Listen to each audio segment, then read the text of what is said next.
morning, sir. Good morning. Good morning. Good morning, sir. Good morning. Yeah, please sit down here. Sir, I'm planning to prepare for CFA Level I. Okay. So how do I prepare for it? Sure. Yeah, so all of you are here for CFA Level I guidance? Yes. Okay, awesome. So CFA Level I, it's a analytical exam, right? So the best thing to do is to understand the concepts rather than trying to memorize it.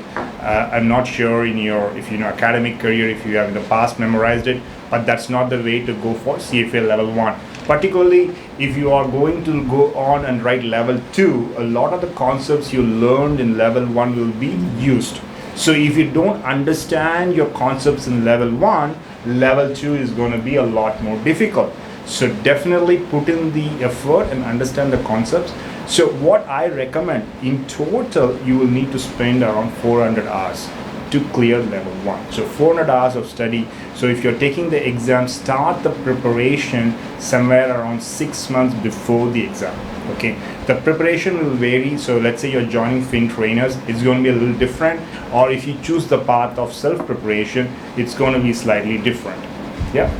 So any other questions you have? As I'm a IT professional, so how can I manage my time? Like I'm working for 8 to 9 hours, so like the time won't. I'm surprised it's only 8 to 9 hours in IT. That's good. So, if you are a professional, so for example, when I took the exams back in 2013, I was working 14 hours. Okay. So the way we prepared and the way I have seen some of the students who are here prepare and pass is by being disciplined. So every day you put in around 90 minutes, even if you're working, Okay. right? You try and come, and after work, I know you must be tired, but inculcate the discipline of studying every day, a little bit, an hour to 90 minutes. As I said, it is 6 months of preparation, so you have enough time. So that's somewhere like 25 weeks, right? Mm-hmm. So all you have to do is put in somewhere close to 15 hours a week, right? So we are talking about 400 hours, so 25 into 15 is somewhere around 375 to 400, right? That's what we are trying to target. Okay, so put in an hour and a half, and in the weekends try to put in a little more, maybe 4 to 5 hours on the weekend, right? So that will help you get to a point where you're comfortable clearing the exam in the first attempt.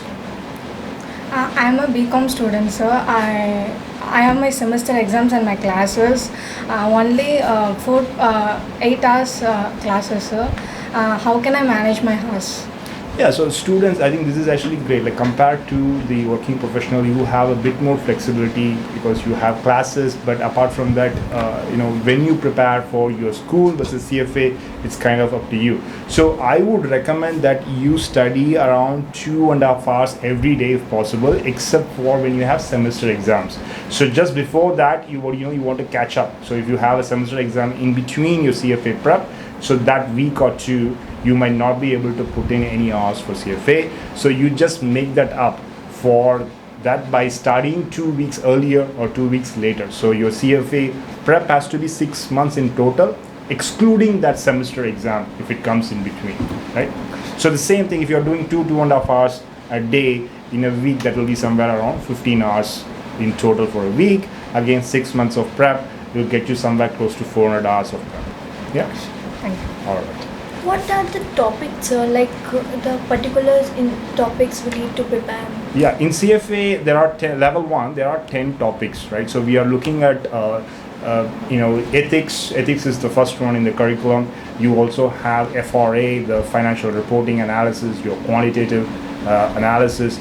Then you have topics that are asset class specific, like equity, fixed income, derivatives. Then you have something about alternative investments, right? And then you have economics. So there are 10 topics in total. Any other questions? This topic need to be studied in a certain way, like the thing. Yeah, so it depends on the student, what is your strength, etc. But what we have seen in general, there is a flow, there is an order in which if you study, it is a lot easier, particularly if you are from a slight finance or commerce background. This will be the easiest way to study. If you are a very quantitative background, from a very quantitative background, it might be slightly different. but this will work for 90% of the students. So I highly recommend that you follow this order. You start with corporate finance. Corporate finance is a small topic, easy to understand.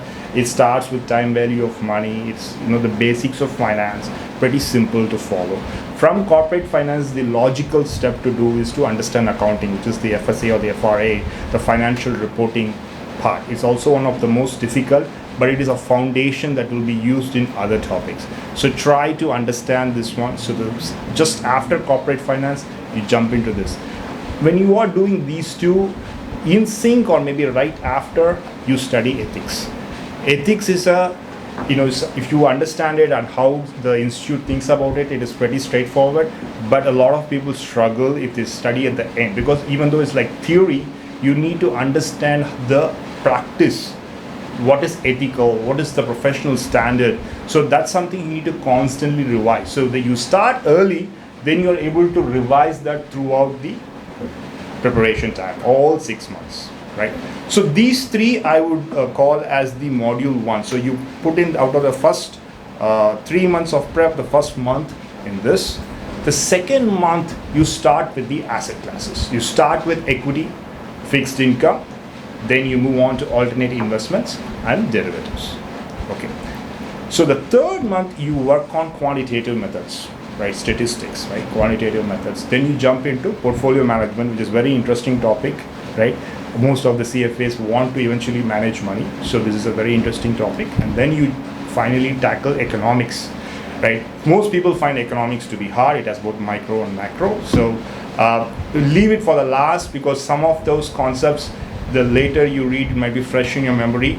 And so that part, I highly recommend leaving it at the end. Unless you are an economics major, it makes sense to leave it at the end.